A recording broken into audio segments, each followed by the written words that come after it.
Amnesty International has called on the federal government to bring Boko Haram terrorists to justice for committing atrocities against humanity in the northeast Nigeria.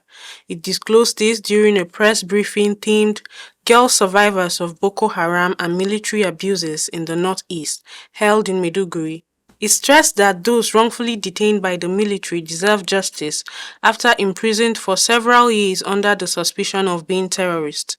The organization observed that the survivors, mostly women and children, suffered stigmatization, forced marriage during captivity. It added that the government also failed to promote their physical and psychological recovery and social reintegration.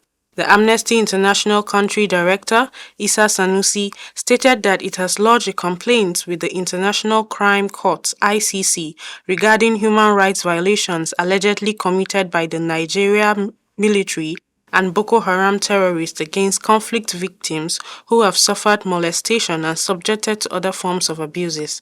He urged the government to investigate and serve justice for the victims and survivors of the conflict. And I know that there are many suspects, Boko Haram suspects, that are undergoing military trial.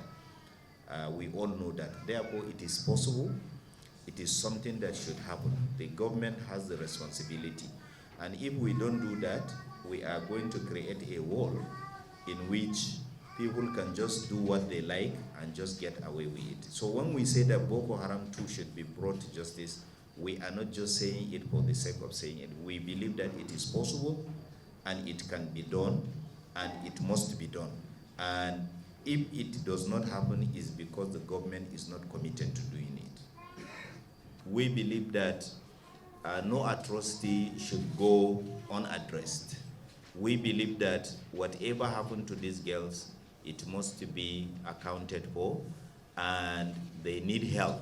And the help they need is for them to rebuild their lives. They are not begging you, but it's something that we, as a responsible society, we should do for them.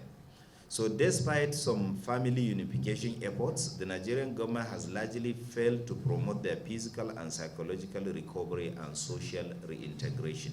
And this is what we want to focus on in this campaign, the aspiration for the future. So we want to go and really focus on positive messages and break the cycle of invisibility and disempowerment. Because when we spoke to them, they told us how they expected and requested government support for their reintegration, but unfortunately felt invisible, neglected. And that's why we wanted to support them in their journey to claim back their future.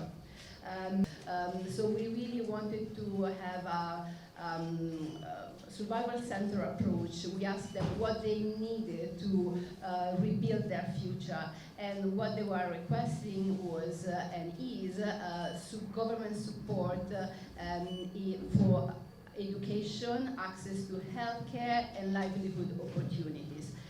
That's why we launched an international petition asking the Nigerian president to grant them, to give them this support. Nayanandan Kama TV.